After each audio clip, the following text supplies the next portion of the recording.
کچھ لوگوں نے نا پکا ذہن بنا لیا یہ کہنے کا کہ ہاتھ بڑا تنگ ہے. پکا آپ جس وقت پوچھ لیں ان کا ہاتھ اور بڑا ہی زیادہ تنگ ہے. آپ یقین کریں بہن کا جو خامند ہے وہ کہہ رہا ہے جا حصہ لے کے آ, تیرے بھائیوں کی کمائی تو نہیں تیرے ابا کی ہے, لے کے آ. وہ بیچاری اس کی منتیں کر رہی ہے, کہتی ہے اگر جاؤں گی نا تو وہ کہیں گے حصہ لے جا, آج کے بعد ہمارے گھر نہ آنا, میرا دروازہ نہ بند کرو, مہربانی کرو. اور بھائی سے بات کرتی ہے تو کہتا ہے ہاتھ ہی بڑا تنگ ہے, جب ٹھیک ہوگا تو دے دوں گا. نہ کریں یہ ظلم. ہمارے اپنے تڑپتے رہتے ہیں اور ہماری دولتیں اندر پڑی رہتی ہیں. ہمارے اپنے چھوٹی چھوٹی ضروریات کے لیے پریشان ہوتے ہیں, لیکن ہم بڑے بڑے بہانے ہیں ہمارے پاس. کہتے ہیں یہ نکما ہے, یہ نکھٹو ہے, یہ کام نہیں کرتا, اس میں فلانا ہے, فلانا ہے, لہذا میں نے نہیں ساتھ چلنا. اظہار جب آپ کے اندر پیدا ہوتا ہے نا, اظہار جب کسی کے لیے آپ حساس ہوتے ہیں تو آپ کو بھی سرور حاصل ہوتا ہے. نہ کریں یہ کام کہ آپ کو اللہ نے وسعت دی ہے اور ہر وقت آپ ہاتھ تانگ ہونے کا رونا رو رہے ہیں. ہر وقت آپ یہ کہہ رہے ہیں میں بڑی آزمائش میں ہوں, جب خدا نے آپ پہ نہیں ڈالی تو اتنے جھوٹ بولنا صرف اس لیے کہ میرے پیسے بچ جائیں, صرف اس لیے کہانی سنانا کہ حالات میرے بڑے خراب ہیں کہ کوئی بندہ میرے سے کوئی تھوڑا بہت قرض نہ مانگ لے. سنو, نبی پاک صلی اللہ علیہ وسلم کے پاس مہمان آ گیا, بخاری مسلم ہے. حضور نے ازواج مطہرات کے گھروں میں پیغام بھیجا, کچھ چیز ہے ضیافت کے لیے؟ یا رسول اللہ کچھ بھی نہیں, یہ دو جہاں کے شاہ ہیں اور پاس کچھ رکھتے نہیں, دو جہاں کی نعمتیں ہیں ان کے خالی ہاتھ میں. یا رسول اللہ کوئی چیز بھی نہیں. حضور نے صحابہ کے مجمع پہ نظر ڈالی, یا رسول اللہ صلی اللہ علیہ وسلم حکم ہو. تو حضور فرمانے لگے تم میں سے کوئی بندہ ہے جو اسے گھر لے جائے روٹی کھلائے؟ ایک صحابی اٹھے فوراً, حضور میں لے کے جاتا ہوں کھانا کھلاتا ہوں. فرماتے ہیں میرے گھر میں صرف بچوں کا کھانا تھا,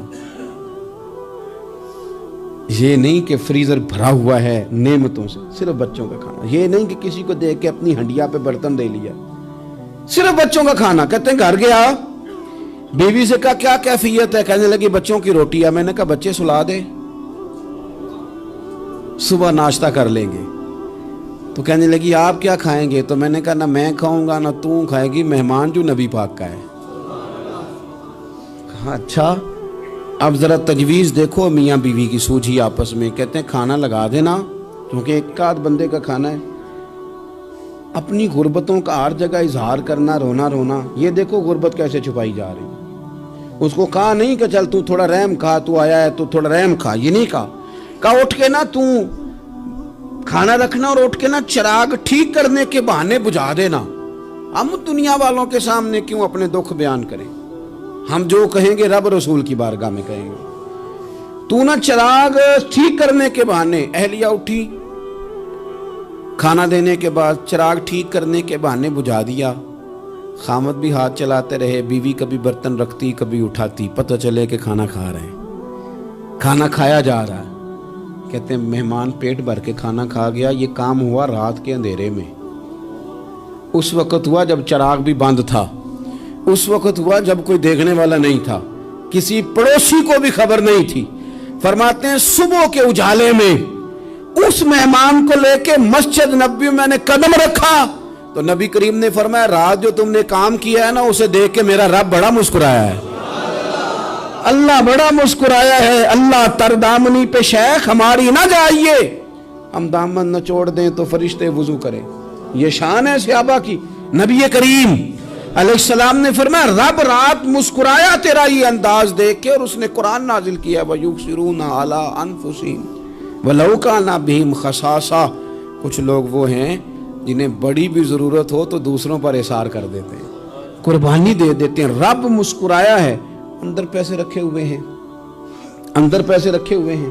اور بہن آ کے منت کر رہی ہے کہ بھائی حالات بڑے خراب ہیں, تھوڑی سی مہربانی کر. تو کہتے ہیں بہن پردہ ہی ہے بس, کیسے بتاؤں تجھے حالات, تجھے کیا بتاؤں, کام کتنی مشکل سے چلتا ہے, یہ پردہ ہی ہے بس. بہرحال اگر تو نے کہا ہے نا 50,000 تو میں زیادہ نہیں کوئی 20 کو دے دوں گا تجھے, وہ بھی خاصی نیکی کر کے, وہ بھی بتا سکھا کے.